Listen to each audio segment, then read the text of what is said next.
Roger Wakefield is my guest on this episode of the Old Boy Podcast. You want to talk about a guy that has taken the blue-collar trades and really, really ran with them. So he had a plumbing business. He then, is in a way of promoting that plumbing business, went to a seminar, learned about YouTube, and now the guy is probably the most followed blue-collar tradesman out there across the land. What he's trying to do education-wise to help other blue-collar business owners, trying to help people get into the trades, and just all around eats, sleeps, and breathes blue-collar. You're going to enjoy this one. Man, you hear that? Look at here. They're coming. They're coming. We're going to have a party.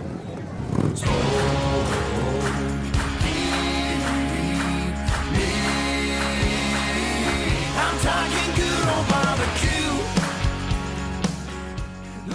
Hey guys, welcome back to another episode of the Old Boy Podcast. Today, I have a great guest in store for you guys, Roger Wakefield. So Roger, in my opinion, for everything I've seen, largest influencer, blue-collar wise on social media, ton of background, has been in the plumbing business for over 40 years, sold a successful company, and is really kind of in that same vein that we are here, that it's all about supporting the trades. We need to get more young folks into it and doing everything we can to make that happen. Roger, thanks for joining us, bud. Chad, thanks for having me here. I appreciate it, brother. Yes, sir, man.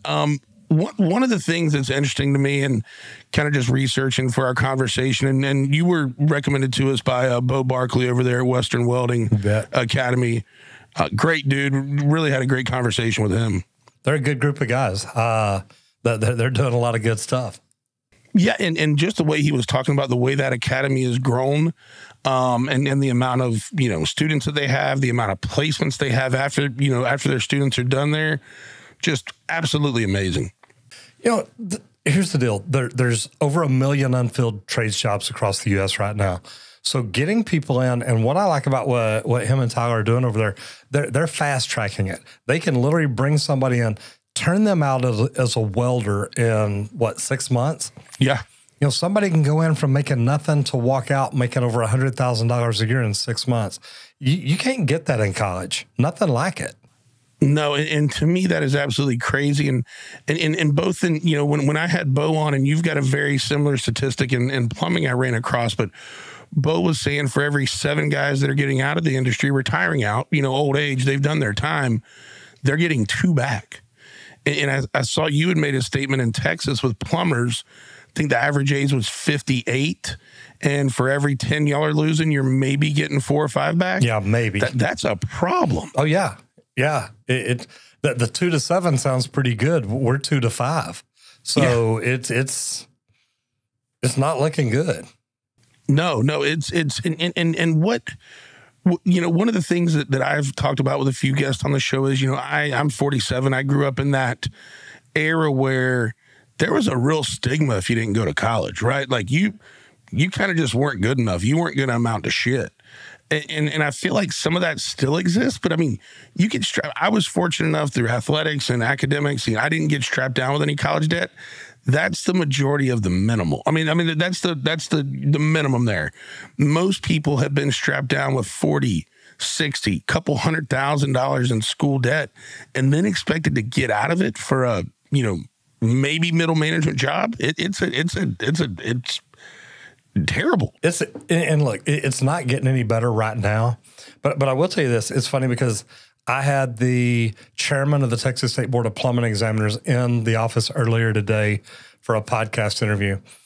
And he said that when he first got in 2.5 years ago, the average age of the master plumber in Texas was 62.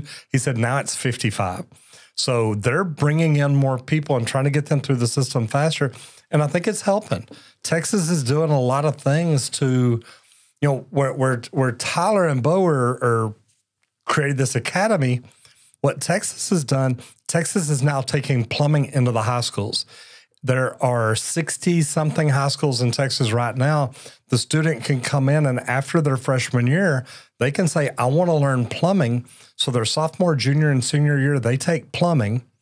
The day they graduate, they're eligible to take their tradesman exam, which is a $52,000 a year job starting out. That's beautiful. I mean, and I love that, because that is a state that sees a problem and is doing something to address it. Have you heard of any other states doing anything similar? There's not any other states. I talked to Frank Denton about that today. Look, and it's not just the Texas State Board of Plumbing Examiners. They were part of it.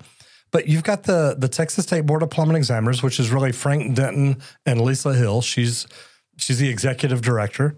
But you look at them, and they worked with the TEA, the Texas Education Association, and TWC, the Texas Workforce Commission. And these groups are working together to say, look, we see a problem. And I think it's phenomenal what Texas is doing. I think that's a great example that other states should look, and even other trades too, right? I mean, I know when I went to school, there was on-the-job training. You could do half a day in your core classes and then go spend the other half the day, working for a welding company, a plumbing company, HVAC. I don't even know if that's in the schools anymore, but even a lot of other stuff that helped, Roger, like shop class. I mean, how's a kid supposed to go to high school and learn that they enjoy working with their hands? The bad thing is, I remember I had shop classes when I was there. I took a machinist class where we rebuilt engines, and I took a woodworking class where I built a bread box and a clock and things like that. Yeah. So when it was time to go out into the field and become a plumber, I knew how to use tools. I understood safety. It was easy to get in and get started. And you're right. We have taken that completely out of most high schools. And now I have people reach out to me all the time, Chad, and say, look, I can't get into plumbing. I don't know anything about it. I don't even know how to read a tape measure. I'm afraid of power tools. I'm afraid I'm going to hurt myself. And, they were teaching us that in middle school and high school. And I think that's why we're probably seeing a bit of the issue we're having now between that stigma of you're not going to be super successful if you don't go to college, and just not teaching those basic. To me, that's a life skill, like being able to work with your hands safely, whether you're going to go into the trades or not. And dude, everybody needs to fix shit around their house. Mm-hmm. That is just a life skill that you need. If you decide to take what you learned in high school and carry on with it and go work for somebody or go to a trade school, man, that's awesome on you. But we're all better people for just understanding those basic life skills of how do you fix stuff around the house? Well, it's really funny because I just bought 10 acres outside of Dallas, and part of it was to build a training center for slab leak and leak detection. I sell a product. I teach people how to do it, plumbing companies mainly. But I've got room in the back, and I'm wanting to build training centers. I want to build a training center for plumbers, electricians, HVAC techs, and roofers where, think about this, Chad. If you had a son or daughter that's 18 to 20 and you're like, look, man, I want them out of my house. I want them to go learn how to do something. I can bring them in here for 8 weeks and teach them plumbing, electrical, HVAC, or roofing. They're going to learn enough that they can get hired by the company down the street with experience, because they can say, look, I can pull and reset a toilet. I can test a water heater. I can change out a lavatory faucet, a kitchen faucet, a garbage disposal. And they start going down the list of things that they can do and they're comfortable doing because they've been out here for 8 weeks learning safety, learning what it's like to show up on time every single day, wear a uniform. They've got $1,000 worth of tools, and they walk out and say, look, man, I feel pretty comfortable. I can walk in, and if the plumber tells me, hey, you go take apart that garbage disposal, pull it out, we're going to replace it. Yes, sir. I'm all over it. And I feel like with that type of training, and then just being a good person, polite, look good, dress well, you know what I mean? Yes, sir. No, sir. Yes, ma'am. No, ma'am. Show that you can be public facing, not just a set of hands and a mind, but actually something that's positive public facing for the company that's going to hire you.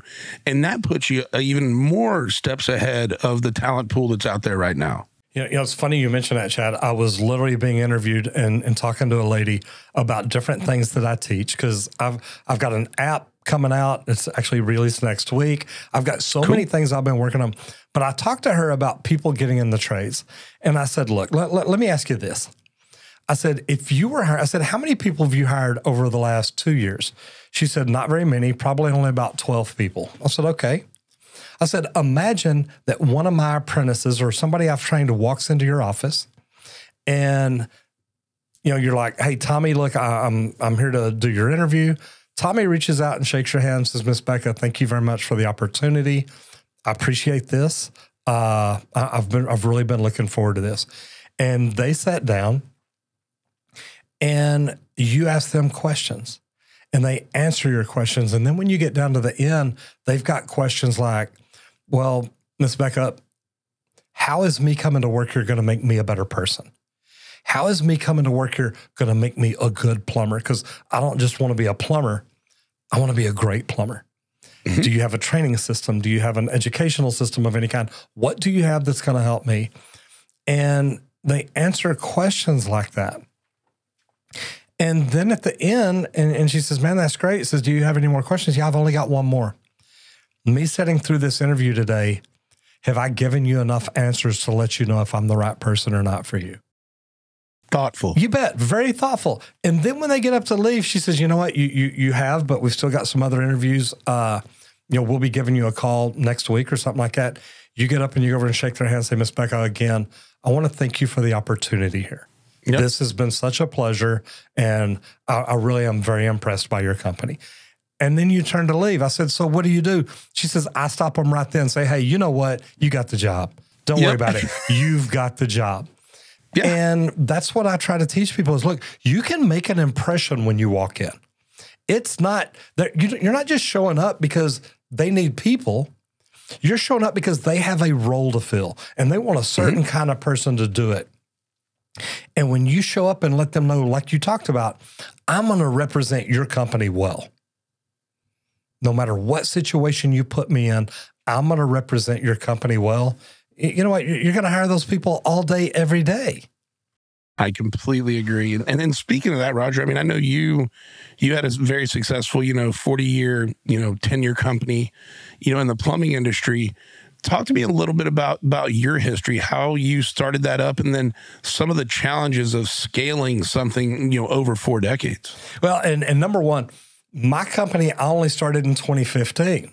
Okay. I started plumbing in 1980 when I'd quit high school. Wow. I ended up, luckily, going back to high school and graduating with my class. I was that far ahead when I quit. But after I got out of high school, I got back into plumbing. And I've got out of plumbing over the years and tried a few different things. But believe it or not, I mean, I'm a hairstylist. I was actually a licensed cosmetologist, massage therapist, a bartender, a bouncer, a bodyguard. I've done all kinds of different things because I love to work. Well, then in 2015, I started my own company. And the bad thing is I got ripped off by marketing companies. I had marketing companies calling me, every other day, hey, we work for Google. We can make you blow up, yada, yada, yada. And really all they did is rip off money from me. So I decided I had to learn social media. So in 2018, 3 years after opening my company, I walked into a social media marketing conference and found out about YouTube. And it blew my mind because, at the age of 54, I'm at this conference. I'm going to learn social media. So I'm thinking that's Facebook. I'm walking down a corridor headed to the second Facebook class of the day. And I looked next to me and I saw a placard that said, get in front of your customers using video. Well, we had made some ad type videos and I thought, man, we could do that. So I walk in and sat down, of course, never thinking that I'm going to be the guy in front of the camera. But I walk in, sat down, and one of the first things this guy says when he walks out is, YouTube is the second largest search engine in the world. And Chad, I shut my notebook. I thought, this guy's stupid. He don't know anything. YouTube is just where I store my videos. And I put my hand on the chair next to me. And as I turned around to stand up, the back of the room was standing room only. So I turned around and looked back up just in time to hear him say, and YouTube is owned by Google, the largest search engine in the world. Man, I opened my notebook back up and took 3 pages worth of notes. I had to leave the conference early the next day, which was the 3rd day, because I had a radio show in Dallas Saturday morning. But on the way home on the plane, I've got my laptop, my iPad, my notebook, and all those little notepads they give you out, and I'm trying to come up with an implementation plan. Saturday morning, I got to do my radio show. I come back into the office, work till about 6 o'clock at night. The next morning, I go to church. I take my ex-wife home, drop her off, go back to the office. I'm there till about 5 o'clock. And then Monday morning, I get up and I go in, and of course, plumbing happens. But we got the plumbers out, got them headed out to the jobs they were supposed to be working on, doing everything they're supposed to be doing. And I called everybody else in together in the office and said, look, guys, we're going to change our marketing, and we're changing it right now. We're going to start doing YouTube. And I think they thought that I was crazy. I think most of them still think I'm crazy. But, man, it started working, and it's really been good. And how did you start with that? So, I mean, first off, that's a big decision to make. You know what I mean? Like, hey, that is one of those, we're putting all of our eggs in this basket kind of decision, right? Yep. But so how did you start? Like, were you more selling the features of the company, or were you establishing yourself as like a subject matter expert of, these are who I need to reach out to when that problem arises? I wasn't even smart enough to think about stuff like that, Chad. I literally just thought, you know what? We're going to make videos teaching people how to fix their own plumbing. We're going to be able to tell them about plumbing, tell them about plumbers, hiring plumbers, anything. And in the beginning, it was just me sitting in front of a laptop, almost like you got right there. Man, I'd situate that laptop back far enough that I look good on the screen, or I'm gonna call it good. Looking back now, it looks pretty rough. And I was even hollering at the laptop because it's far enough away. I thought, man, my voice needs to be louder. Yeah. And that's how we shot our first videos. And then we decided, look, we can take iPads and iPhones and start shooting with that. And we'd go back into the shop at the plumbing company and shoot a video. That's awesome. And that's how it started. But the funny thing is, Chad, we got on YouTube and searched how to do YouTube. How do you make videos? How do you make a good video? And that's really how we started.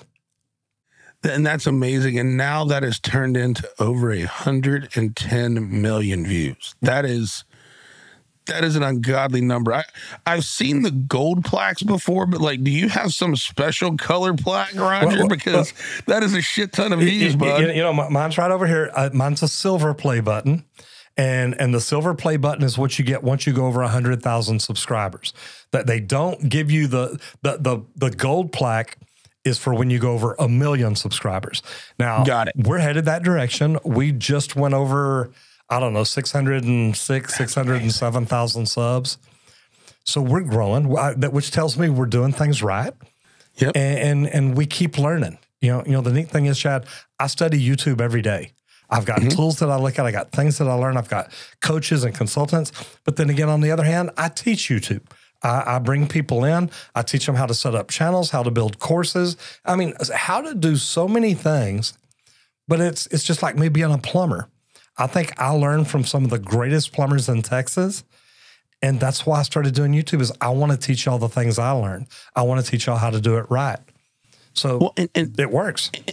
And when you're a subject matter expert at something like for me in barbecue, like there's no better feeling than teaching someone and then watching them take that and go do something with it. I was having a conversation with my barber this morning, and we were talking about that very thing. And I was like, when I go back and look at it, like, I know what it felt like to walk that stage the first time as a grand champion or winning a big contest. But, when I was able to help a team, and you see the sheer joy when they hear their name for the first time, whether it be just a call or a grand championship, like that shit felt better than when I walked up there. You know what I mean? And I feel the same way about teaching people career advice and career tips, and being able to lift them up and give them a little bit better life and better opportunities and just more happiness and enjoyment. I mean, that's something that's really special.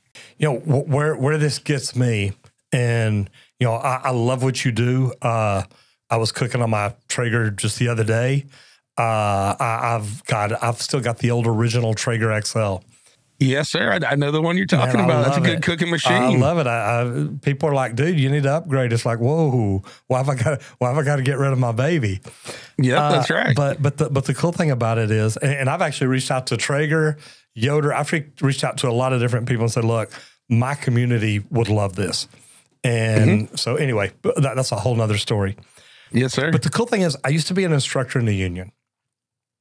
And I joined the union after I'd been plumbing for 17 years.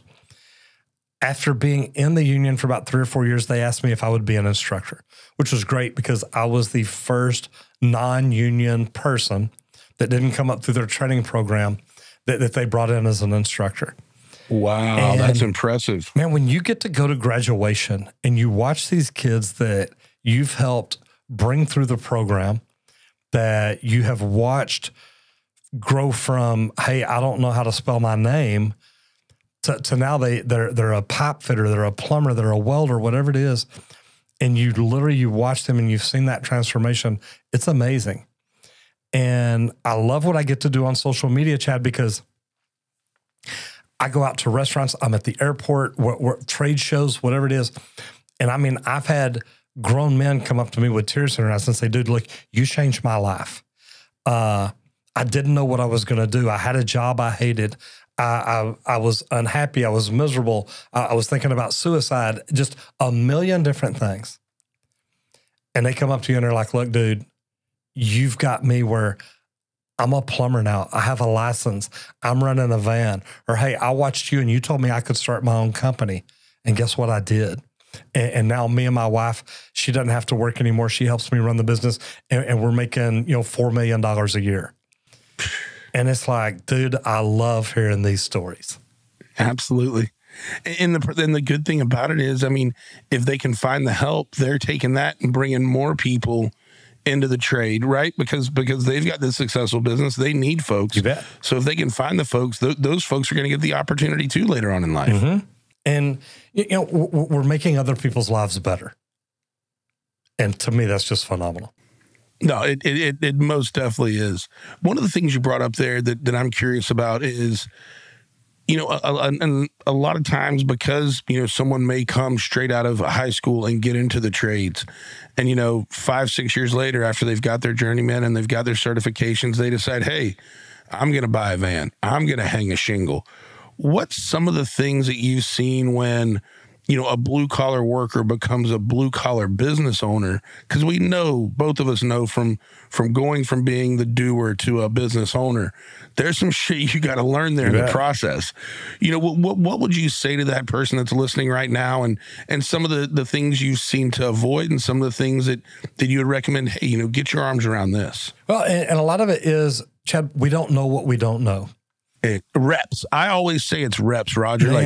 Man, you cook the best brisket in the world. It's like, man, I have cooked thousands more briskets than you. I'm only as good as I am because of the reps. Now tell me this before I go into this. Where are you located at?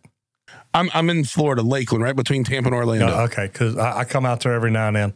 But I'm a road. We should probably keep in touch because I'm a road warrior like you. I put about 220 days a year in on the road. There you go. And I get out to your neck of the woods a lot. I don't know if you know who Matt Pittman Meat Church is down there in Waxahachie. You bet. Yeah. Matt's a good friend. I was actually just down there about a month ago for his 10-year anniversary, but me and him get together a couple times a year. I'll have to rise you up next time and maybe you can hang with us. You bet. Yeah, I'd love to connect with him because I'm going to start doing things where I invite tradespeople out here. Like I said, I just bought 10 acres. Man, we're going to do a lot of fun stuff. But yeah, I'd love to connect with him. Absolutely. But teaching people, educating people, helping people, and training people to start a business is hard because we're good technicians. Luckily, my first coach was Michael Gerber. He wrote the E-Myth books. And not only did I go in, I read a couple of his books, then I went to a live presentation he did, but then I hired him. And it's crazy because he talks about, you've been the technician, you're busy doing it. Then you become the manager, then you become the entrepreneur. The problem most of us have is when we start our company, we're trying to fill all three hats. And not only are you trying to do too much work, but the work you're doing, you're only giving a third. All of it's getting a little bit half-assed. You bet. And man, it's tough to do. So, one thing, and luckily for me, look, I've done this, I've seen it, I've grown it. The company that I started in 2015, we sold 2.5 years ago at $1 million valuation.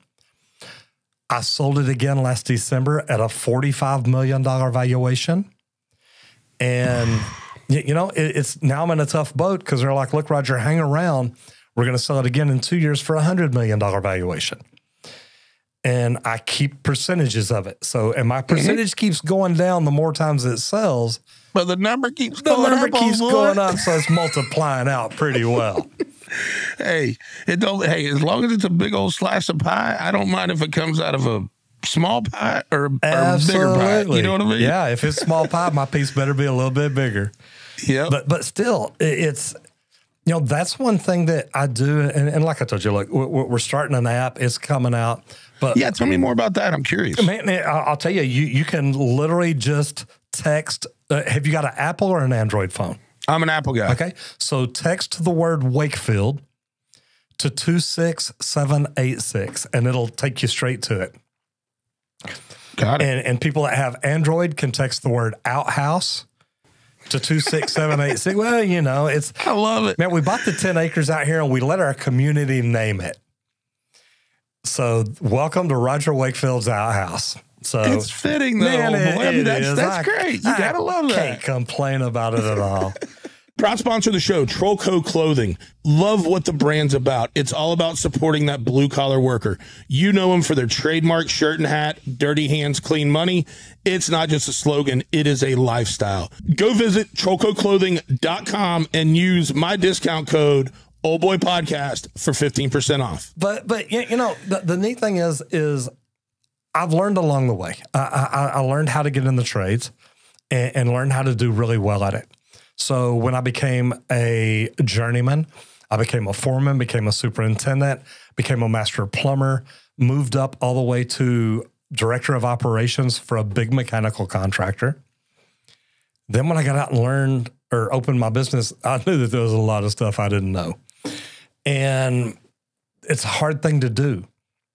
Mm-hmm. Most people, you know, we don't understand the payroll, the taxes, the insurance, the setting up your business, the DBA, the bank accounts, the CPA, the tax person, everybody that you need to be part of your team.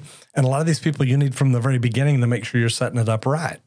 Yep. So, you know, that's one of the things that we do and talk about and teach. And then the entrepreneur that's already got that company set up, but now he needs to learn to grow. You know, we teach them about networking and social media and how to use social media to make your phone ring. And just there's so many things along the way that, man, a lot of people, it's just, hey, I'm a plumber. I make a lot of money for this company. So tomorrow I'm going to go out and open my own company so I get to keep all that money. And they'll go out and run, you know, $1,000 a day and think, man, I'm living high on the hog. Then them bills come. And then them bills come and they're like, woo, I spent all that money. Yep. You see my new truck? You see my new boat? Yep. It's so funny you say that. I used to say that all the time about, you know, being here in Florida, Publix was a big deal. Mm-hmm. And I used to always say, man, you can tell that guy that went right out of high school and got a job selecting. He's having to pull 300 cases an hour, but he's making, you know, 20, 21 bucks. I was like, you know what warehouse that's happening in? Because every one of them you drive by, there's a brand new F-250 and a brand new bass boat. Because that's what old boys like to do. They get that first inch of money, and we got to have a new truck and a new boat. You know, and you're right. And it's funny, somebody mentioned that the other day about the Union Hall. Said, look, you want to buy a new boat, new truck, new motorcycle, go down the Union Hall. Says once people start laying off, you're going to find all kinds of new stuff down there for sale. All kinds of deals. You bet. Speaking of union real quick, you know, you mentioned about it, and I've never been in a union, so I try not to comment on unions because I have no firsthand knowledge. And I love that. But as you haven't been on both sides of the fence, I got to think there's pros and cons to both, right? There are. And really, the pros are really good. They've got a great training system. They pay well. You know, they talk about the union wage. What is the union rate? What is your pay scale? That's the union minimum wage. Once you're a foreman, once you're a superintendent, once you're director of operations, it's all negotiable. And I tell people my last few years in the union, I was making double scale. So scale was 25 something bucks an hour. I was making $51, $52 an hour. Plus good day. Paid vacation, plus paid holidays, plus a gas card, plus a truck, plus a computer and phones and all of it. It's a good thing. The bad things about the union are, look, when you're first getting in, you've got to go to school 2 nights a week. all through your training program. Now, is that a good thing or a bad thing? You know, you're learning a better way to do a lot of things. So I definitely see the benefits in it. Another benefit, the insurance package. Man, if I'm in the union, brother, and me and you get married and you got 50 kids, they're all covered. It doesn't cost anything. Yeah. I mean, I'm just telling you, that's the way it's set up. It's like the contractors pay the insurance, and you know, they do it through all of them. So it's such a big group. They get a great price. And there's a lot of good things like that. Now, what are the bad things? Well, there's a lot of politics in the union. And I was talking to somebody the other day at one of the local unions here that came in for my podcast. And they're like, I talk politics. And I said, you know, when I remember when I was in the union, they'd literally hand you a sheet of paper and say, hey, these are the people here you need to vote for. And it's like, brother, look, I vote for who makes my life better. Yep. And finally, he said, Roger, to be honest, we tell people if you're smart, you'll vote for people that are labor friendly. Check them out, see what they think. Are they trying to help build America? Are they trying to just stop moving, stop growth, don't do anything? You want the people that are for building. They're labor friendly. And it's like, man, I love that. That's a great way to look at it. Yeah, you want the people in office that provide a positive impact for you and your family, and that if you're a union person, absolutely, or if you're a tradesperson at all, you want more building. You know, absolutely, that keeps some lights on and keeps the new truck in the driveway. You know, I'm just or at the union hall. You know, however you want to look at it. Yeah, but there's good and bad things. I have a lot of good things to say about the union, but also once I became a company owner, I tried to be a union service company here in Dallas, Texas, and the business agent and all them, they made it hard on me. And finally I got out. I said, look, y'all made this impossible. You don't help me. You don't support me. And it wasn't a good deal in the long run. So I got out. Business, you can't pay a premium if you're not getting premium service. You bet. You know what I mean? Mm-hmm. And that's the deal. I'm sure you had if you would have got what you expected for that price and for that union employee, you'd have been fine with it. You know what I mean? But and don't get me wrong, the union employees were good, but it was, you know, my union kept telling me, we're going to build a training center. We're going to train people in residential. That way we can help feed you and help you grow and do all this. And 5 years later, they still hadn't done anything. And it's like, you know what? I just want out. And after 5 years, I think I had paid into the union $400,000 for my employees, for their insurance, for things like that, which I understand some of that you're going to have to pay anyway. Right. But man, a $400,000 hit for a small company starting out is kind of hard to do. Yeah. It was, especially, like I said, if you're not getting that support that you expected. You bet. So how does that go with your staff when you decide, hey, we're going to pull out? Like, how does that work, going from a union to a non-union shop? I've got no clue. Once again, like I said, I've had no experience with it. Well, luckily, I had signed a contract. In my contract, it says if you get out before the 5 years is up, you know, there's no penalties, no fines, no nothing like that. But you've got to talk to the employees that you have and say, hey, guys, look, here's where I'm at. Here's what I'm doing. Y'all can either go back over there and go to work for them. Hopefully they can put you somewhere. Or you can stay here and I'm going to keep paying your same salary. I'm not going to cut you any, but here's where we're at and here's what we got to do. None of the people left. They all stayed with me and said, look, we want to stay with you. Well, that's a testament to how you treated them in the work environment you gave them. You know, I think I've always tried to treat them right.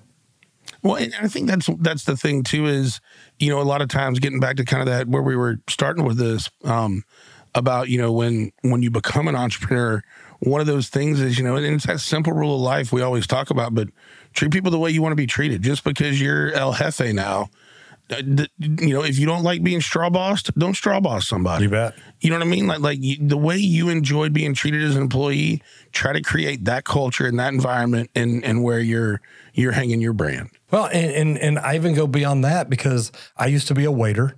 Like I said, I've always had side jobs because I love making money. But, you know, my thing is, and my mom taught me that, the golden rule, treat other people the way you want to be treated. But then as a waiter, I learned the platinum rule. You treat others the way they want to be treated. because, you know, you and me, man, we may laugh and BS with each other and have fun. And if a waiter comes up to our table and they're like, okay, sir, there's no laughing at the tables. There's no having fun. Please read the menu. Tell me what you want. It's going to be like, dude, who are you? Exactly. Buzzkill. And you've only got a short period of time to figure out how these people want to be treated. And it really is a big deal. No, that's a really good point. I like how they treat them the way they want to be treated. That's be able to read the room a little bit, if you will. You know, you bet. You bet. That's great. One of I've got a couple of just basic plumbing questions I'd like to ask you because I think the listeners would enjoy. What would you? And I'm one, so I'm asking both these questions. I'm asking for my own benefit. Mm-hmm. Septic tanks. What would you recommend? I grew up on septic tank. I have a septic tank now out in the country. Anything you would recommend to people that own homes that have septic tanks as far as just maintenance or anything of that nature? Number one, this is a great question for me because I'm a plumber in Texas. We don't work on septic tanks at all. It's not in our license. It's not in our, matter of fact, I will get in trouble if I go out and work on a septic tank. Really? You bet.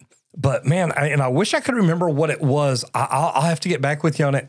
But we did a test on a lot of drain cleaners. Mm-hmm. And you know, we did it because we know that drain cleaners can ruin some pipes and different things like that. But I'll have to check with Squirt and find out. We used one drain cleaner that, man, when we put hair and different things in the jar, it just freaking completely dissolved it.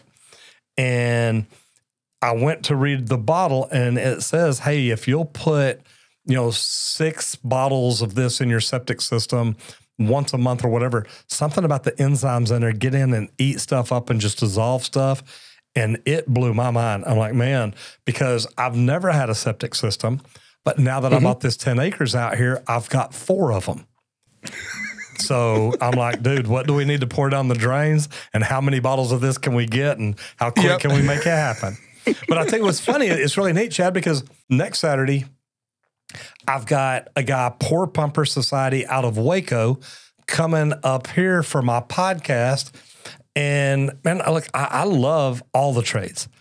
And I love getting these guys in here and talk to them about, look, how'd you pick this trade? What made you pick it? Has it been good for you? And different things like that. So anyway, I'm the wrong guy to ask about septic tanks, but I am slowly learning.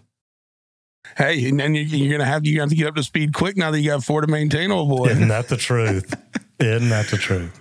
One thing you talked about earlier, and I just thought was, so I've been the victim of 2 slab leaks. What I found was, and then the first one was probably 10 years back, so a little while, but it was so primitive the way they came out and found it. Like, I didn't follow the guy around, but I followed enough of it. It was like, hey man, let me know if you hear like a whistle. And he went outside, and it was something to do with an air compressor and my spigot. And we ended up finding it, but I was like, God dang, is there not a better way to detect slab leaks than this very old boy rednecky shit? Like, it was interesting. So what kind of tool did he use once he came in the house? Do you remember? No, like once he came in the house, we were just kind of listening, and he's like, well, I think I'm going to start here. And I'm like, oh, that's always comforting when we're talking about taking up tile and everything else. Like, oh, this is awesome. Ripping up the hardwood floors, and we're going to make a big hole right here. Yep. So, we acquired a product at the beginning of last year called Leak Pro. And Leak Pro is literally, well, actually, I've got one right here. This is a listening device. And we plug a set of headphones right down here into the end of it and put them on. And then you go through and you literally, you reach up and you touch the tip of this probe to an angle stop, to a valve, to your meter, to all kinds of different things. And what it does is you can literally hear that water screeching through a valve. Or as you get to a piece of pipe, you can hear it screeching through that little bitty hole. It's like taking a balloon, blowing it up, and then squeezing the end to where it's real tight. And you know how you can hear that air screaming coming out? Yep. Water's a lot the same way. So what we do is it was the reason we bought this 10 acres. after acquiring this company, we wanted to build a training center out here. So we built an 1,800 square foot pad of concrete with 10 leaks under it. So we can make a leak happen and then hand you this tool and say, hey, go find it. And that's pretty cool. And it's neat because what we do is first we teach them to listen for it without the air. Then we teach them to double check themselves. Now let's go put air in it. But you literally, you use this tool and now you walk around where I'd said a while ago about putting it on valves and things like that. Now you literally stick it on the ground right above that water line because you're trying to hear not a screeching now, but once you put air in it, you're trying to hear that bubbling, that rumbling noise because the air coming out in the water is going to make a completely different sound. Absolutely. No, so it's almost like, I'm going to really simplify this into some old boy terms. It's kind of like a metal detector for water leaks. Exactly. You listen for a certain sound and you start digging. And make it even easier. It's a stethoscope. Yeah, there you go. That's even a better analogy. You're listening, and I mean, we custom make our headphones, but they're nice and snug, and all you can hear is what comes in through that. But I mean, literally, when you've got the Leak Pro, Chad, you can just slide your finger on it like that, and I mean, I'm barely touching it, and you can make it scream in your ear. That's wild. So it's a great way to listen to find leaks. That's really cool. Well, thanks for sharing that with me. It's cool to know there's something like that out there now that's that precise and that easy to use. Well, and part of the training center, I had an attorney. He said he's a forensic plumbing attorney from Florida. Reach out to me about 3 years ago, and he said, Roger, I've seen your videos on finding leaks. He said, do you work in Florida? I said, no, sir. I'm busy here in Dallas. He said, well, man, if you'll move to Florida, I can make you rich. I said, okay, how's that? And he said, the plumbing companies in Florida are coming out to Chad's house. They say, hey, Chad, you have a leak in your house. We need to replace all the pipe. And it's like, wait, what? And he said, yeah. He said, the cast iron lines, he said, I don't know if it's because they're in the sand or what it is. He said, but they'll rot out. And the plumbers are coming in and they say, hey, we need to replace every bit of pipe under this house. They told me that both times. And I had old school copper pipes. And he started telling, and man, this guy's dead on. He started telling me about, the plumber started telling me about, hey, it's the erosion from the sand. And that's what made the pipes go. And you're going to continue to have this problem. So we need to repipe everything overhead. And I was like, you know what? The insurance paid for this one. They'll probably pay for the next one. I'm going to roll the dice. There you go. You know what I mean? Yep. But because to me, it was just like, it seemed very much like they were trying to play off the emotion of it. You know what I mean? Like, oh my God, I'm going to deal with this all the time. And I'm like, been here for a couple of years. Like if it happens again, I'm not going to be here forever. I will just roll the dice, take chances. Well, Chad, that's why the attorney wanted to come down. He says, Roger, these insurance companies call me and say, hey, is this legit? And they were talking about replacing the cast iron. So not the water lines, but the sewer lines. And I said, so why are they replacing everything under the house? Because the training center that I've built out here, we teach plumbers how to find out, exactly where is it leaking from? What section of the pipe? I don't need to charge you $100,000 to replace everything. Let me charge you $20,000 and replace this one line that's causing the problem. And he said, man, I'm telling you, you can get rich here in Florida. I said, why? He said, because the plumbers are running a camera down there and they're saying, we need to replace everything because the wall of the pipe is thin. And I'm like, okay, wait a minute. They're determining this from running a camera inside the pipe? He said, yeah. You can. I said, do me a favor. I said, like you said, look at that wall behind you and tell me how thick it is. Yeah. Exactly. Well, you can't tell me. Well, I'm going to tell you this, man. It is tissue paper thin. Tomorrow, the wind's liable to blow through that wall. We need to rebuild it. And he said, is it really that easy? I said, yes, sir, it is. And he asked me, how do you do it? And I told him how we locate the leaks. And he said, Roger, I'm telling you, I could get you 10 jobs a day from the insurance companies in Florida. And when you come in and say, hey, that plumber's wrong, you need to do this. I said, man, after the first week, somebody's going to kill me. I'm fine. I'm fine right here in Dallas because them old boys are making money. Yeah, exactly.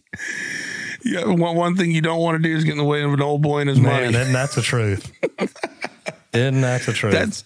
That's interesting, though. But that has to be fun, man. Like, with what you've done in creating this opportunity and creating such a a huge brand to yourself, like getting these opportunities to work with these emerging and upcoming companies.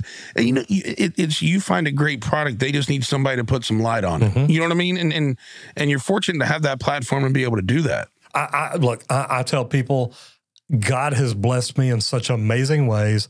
I'm living the most wonderful life I could ever imagine. And I get to help people. I get to introduce people to a whole new industry, whether it's plumbing, electrical, HVAC, roofing. It doesn't matter to me. It's all about the trades.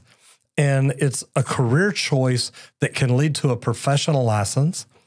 And man, the supply and demand is getting worse. So you're going to be making a whole lot more. I tell people right now, I truthfully think in the next 5 years, plumbers are making over $100 an hour on their check. More than doctors and attorneys, because right now, ChatGPT is fixing to do all your attorney work for you. Yep. They're learning how to use it more and more for medical. And I'm not saying attorneys and lawyers and doctors and all them are going to go away. But paralegals and a lot of shit like that. A lot of that stuff's going. And they're not going to be able to charge you as much now because they're just talking to ChatGPT to get it done the way they want it. Yep. And the last time I checked, ChatGPT cannot crawl up under your house and fix a leak. I had a very similar discussion the other day, and I said two people that'll survive this whole AI thing: true critical thinkers, like true people that are at the top of a business that are making crucial decisions to the success of that business. The critical thinkers that lead business will survive, and the people that work with their hands in the trades. You know. Pretty sure. I mean, they've tried a lot of these like make your own pizza machines, and they're fucking horrible. Don't see a make your own barbecue machine where no human is involved. You know what I mean? Same way with like you said, getting under a house. I mean that kind of stuff where you have to be making human, eyes on target, hands on type of decisions. Those two classes of people are okay. What is really worrisome right now is think of all these college students strapped down with a shit ton of debt that are in middle management, that job will be fucking gone in 10 years. Well, and you even mentioned the critical thinkers. Man, I can talk to ChatGPT and tell it to go deep into that's thought. true. And it's like, that's true. And I mean, I've got wristbands on that say Roger Wakefield, lead AP. And on the other side, they say the trade talks. But you turn them inside out, and on the inside, it says blue-collar workers are the original thought leaders. We design and build America. We built the first, everybody says, look, prostitution's the oldest trade in the world. Who do you think built the bed that she did that stuff in? It was a blue-collar worker. So we've been around from the very get-go, okay? And if you want to say, well, she was in a cave or something, okay, you win that. But it was somebody working with his hands that carved that cave out and made a soft spot to lay down or something. So, man, blue-collar workers, I tell this to people every day, Chad. You look at the world you're in. Look around you at the building you're in. When you drive home tonight, look at all the buildings around you. Look at the road. Look at the bridges. Blue-collar workers built every bit of that. Sure did. We build and repair America every day, and if we don't change what we're doing, most people are not going to be able to afford a real plumber or electrician. They're going to take Chuck in a truck that says, hey, man, I know how to do that, but I don't have a license. And he's going to come in. He's going to give you a cross connection. It's going to make your kids sick.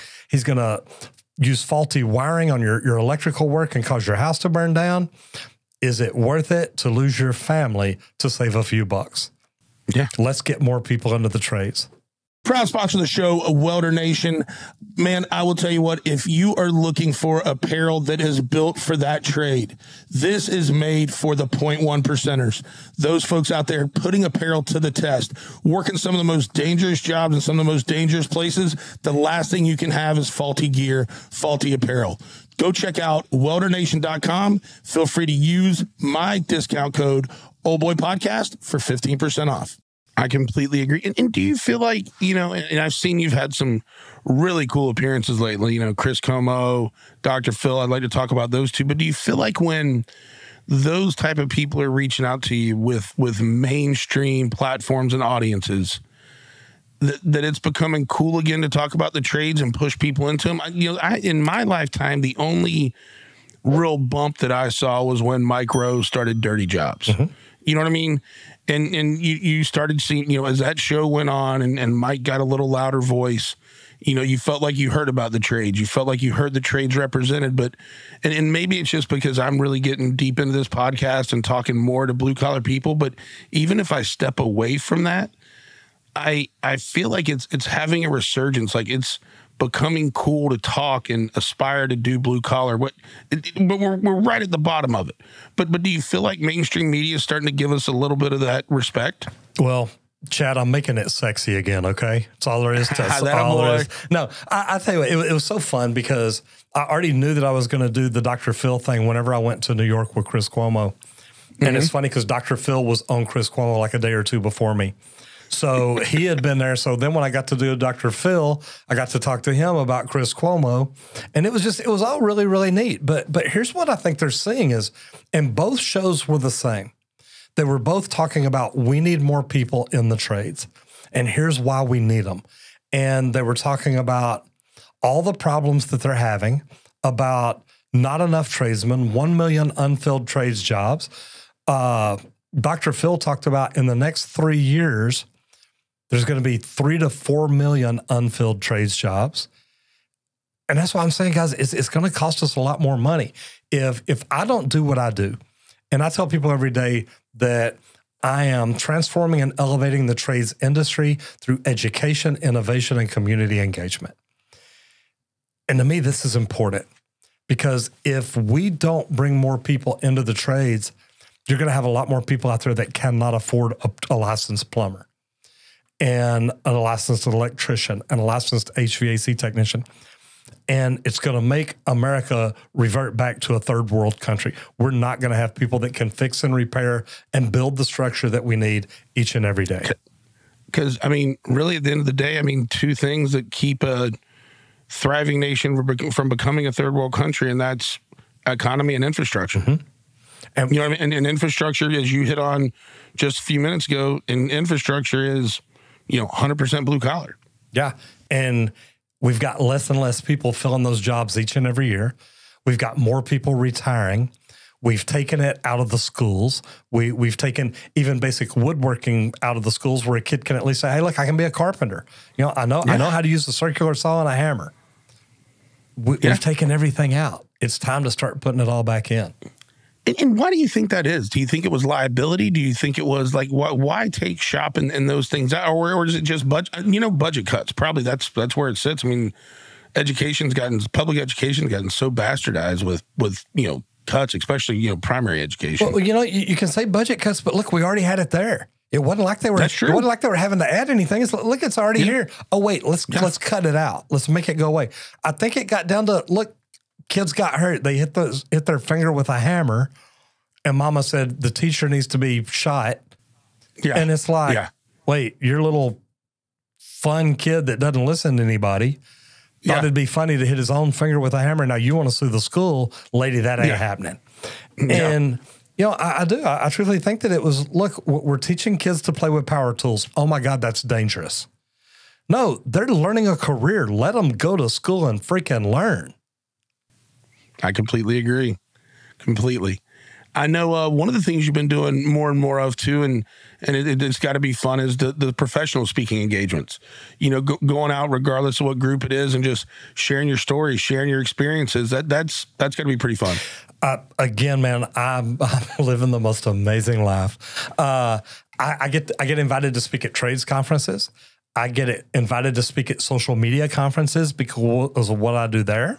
Mm-hmm. And then lately I get people inviting me to speak at speaker conferences. Hey, come teach people to speak like you speak. Come show them what it's like. And it's phenomenal because I get invited to like Skills USA, PHCC. I get invited to events where I get to speak to tradespeople coming up. I'm a great public speaker for social media because, man, look, I stepped in 6 years ago not even knowing how to spell social media. and now here I are one. Yeah, here I are one. So it's cool to get to come in and tell my story. And it's funny, Chad, because when I walk on stage, I walk on stage and I say, look, I'm Roger Wakefield and I'm just a plumber. And people start laughing. I'm like, no, seriously. It's like, how many of y'all have a toilet, a water heater, or a sink at home? And everybody raises their hand. I say, okay, y'all know as much about plumbing as I did when I started. And I'm like, now, how many of y'all know that YouTube is the second largest search engine in the world? And normally half the people raise their hands. And I'm like, okay, half of y'all know more about social media than I did when I started. But now let me tell you what all I've done. And I kind of go through different things. I talk about winning on YouTube. I talk about social media launch, how to grow yourself to where Google sees you and you have a knowledge panel and a brand and an expertise that Google recognizes. And I talk about all this. And then I get down towards the end and I'm like, look, guys, I teach this now because I had to learn it or I was going to lose my business. And I think I teach it very well. But this is something that y'all can learn. Each and every one of y'all can learn on your own. It may take you 6 years to get there like it did me, or you may say, Roger, look, I want to learn from you. Teach me. It doesn't matter to me. Just understand that you need to be able to be found on Google, on YouTube, on social media. And I know you can do it because I did it. And I'm Roger Wakefield. I'm just a plumber. What a close, man! And what a close. Chad, that's a strong close. Chad, I mean, people are literally like, "Oh my God, dude, you nailed it." But I mean, it's true, and I need people to understand that. Look, I'm a plumber that had no education in marketing and advertising and social media, nothing at all. I walked into a conference to keep from losing my freaking plumbing company. And I learned about social media, and I learned how to make videos, and I learned how to tell my story. And I not only turned my company around, I sold that company. And now, man, I get asked to, I got asked to speak to Dr. Phil. Come on, man. Yeah. Hey, dude, from everyone I've talked to that's had interaction with him say just what a great, genuine guy. Oh my gosh. It was so good. It was so fun that there was one part in there, and I laugh about it every time. Because we're sitting there talking and you know, I've got these kids on the other side that, you know, they don't believe anybody should ever go in the trades. Oh my God, somebody will want you to get up in the morning, go to work, be on time and do things you don't want to do. And it's going to hurt your body. And then there was an attorney over there, Ari, a really nice guy, but they're all like, look, everybody should go to college. I'm like, guys, are y'all joking? And we're talking about social media. And then it was so funny because Dr. Phil's looking at one of them and looks over at me and says, well, now I guess you need to start an OnlyFans page. And he kind of looked over at them and laughed. I said, what makes you think I don't have one? And he jerked back around real quick and just laughed. And it was so funny. Oh my God. But man, I'm lucky because I'm witty. I'm sharp. I love helping people. And I do. I've said it multiple times. I get to live the most amazing life I could have ever imagined, and I get to do it every day. So by me helping people, whether it's through Dr. Phil, through Chris Cuomo, getting on stage and talking to Mike Rowe, getting to do things like that to me is just so amazing. And plumbing is what got me here. Yep. And that's, once again, though, that's also that, you know, looking at everything as an opportunity, right? You know, you know, saving your plumbing business, you looked at that as an opportunity to learn. You had to, you know what I mean? Like it was a forced opportunity. You bet. But because you've got to do it, try to become the best you can at it, you know, and you're not going to knock it out from the beginning. You know, there's always going to be, you know, roadblocks and failures and this and that, and just staying on the course and just continue to get better each day and learning from it. That's interesting. And then for me, as much, you know, what you've done with YouTube and social like that's just super impressive because that can be applied anywhere. You know what I mean? Any small business that's looking to scale. And I love that you put it that way, because one thing that I tell people whenever I speak to, you know, normally after I say that, I'm like, look, any of y'all in here right now can pull out your phone, go to YouTube and search plumbing. And if people pull out their phones, I'll sit and watch them. And then all of a sudden they'll do this. And then all of a sudden it's like, it's like, what? Did you find somebody? And they're like, dude, you're all over it. It's like, I know. And what did I tell you to search? I told you to search plumbing. Not Roger. Okay. Not, yep. What if you could walk into a room and say, hey, I want y'all to pull out your phones and search smokers. Yeah. Grills. I want you to search meat chefs. Whatever words you want to use. And when people do it, because I can do that with the word plumber, I can do it with the word leak detection, slab leak detection, leak repair. There's a million words I can tell people. Go search this. I love it. How good would that be for you if somebody could go search wood smokers? Yeah. And 6 to 12 of the top 20 videos are you. Yeah. That's what I teach people how to do. That's amazing. Is this online? Do you offer it online? Is it in person? How do you administer your training? We've got an online YouTube course. We've got a YouTube course with coaching. We've got the launch media. We're doing all of it. I love the online because it teaches people how to start out with YouTube. We're editing all those videos right now. That'll probably all be launching next week or the week after. But awesome! So you're right around the corner. Yeah. We've had people pushing us to do this for a long time, and man, it's just to me, it's a new top of funnel for people. Sure, absolutely. And if people can go in and put your industry name in YouTube, and you come up 6 to 12 of the top videos, man, you're doing something right. I completely agree, and that's the way people need to look at it. You've got to look at it as a cost of top of funnel marketing. Yeah. If you look at it that way, and you look at all the other shit that you spend money on to get top of funnel, it's still the most economical deal out there by far. You know what I mean? So invest in a course, whether it's yours or somebody, but make sure, I mean, the reason I lean towards like, why would you not do your course is, I mean, the proof's in the pudding. This isn't some fly by night. You know what I mean? You've built it. You've saved the company.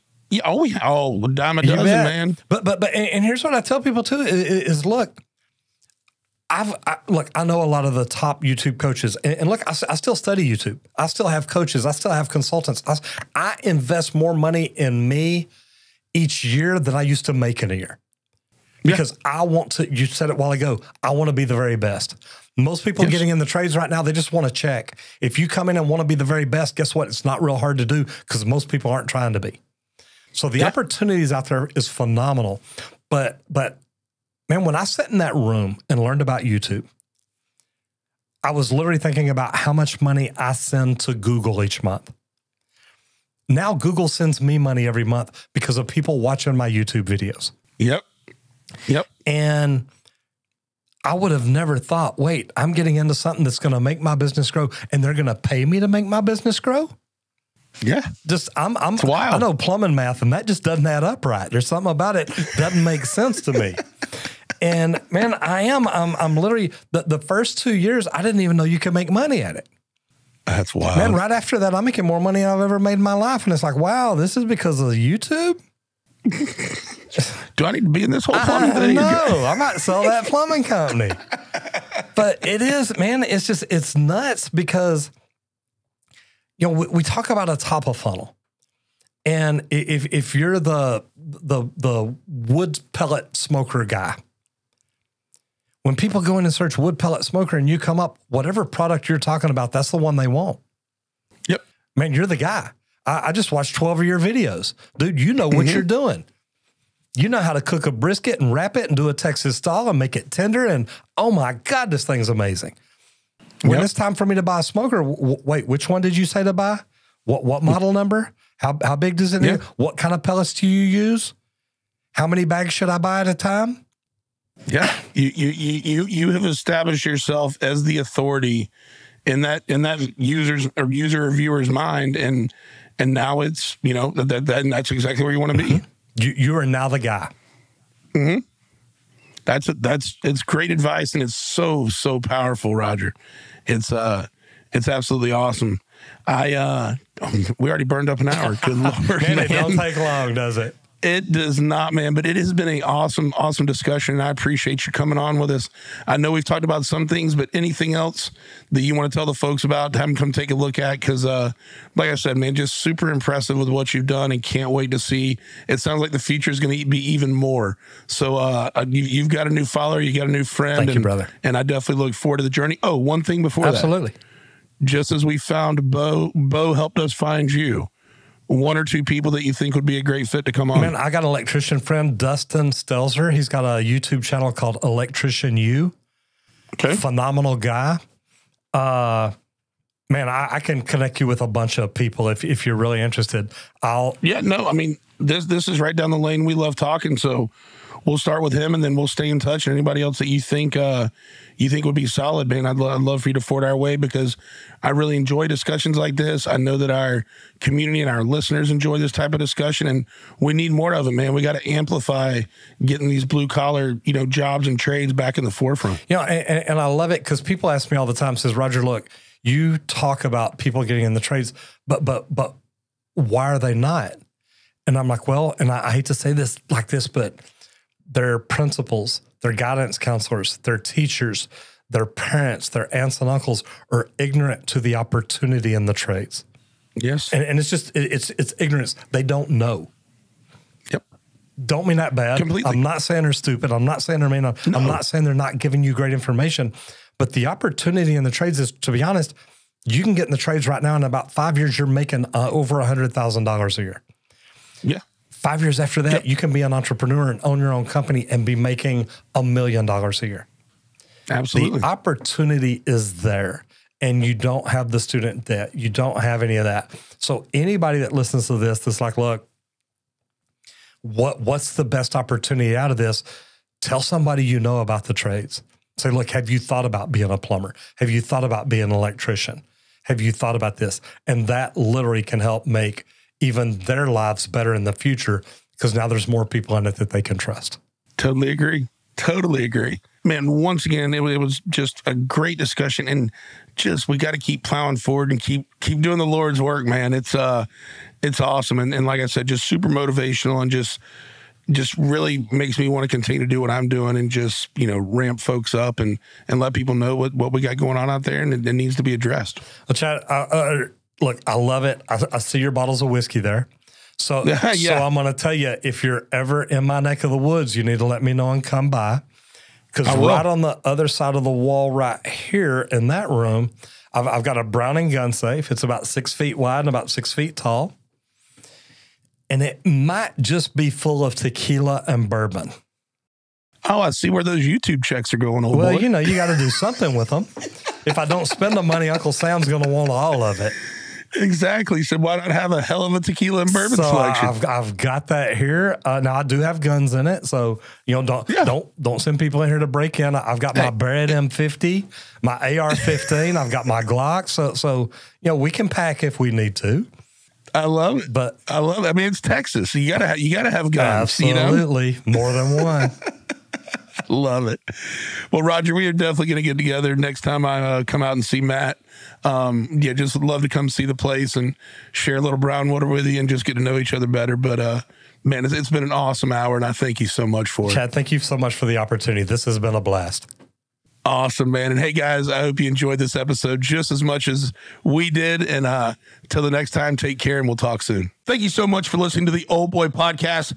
Please subscribe, like, set your notifications, whatever you got to do to make sure you're getting the latest episodes. Also, feel free to go back, whether it be YouTube, Spotify, Apple, get some of the past episodes, check those out, and always feel free to check out our socials, Old Boy Podcast. Thank you so much.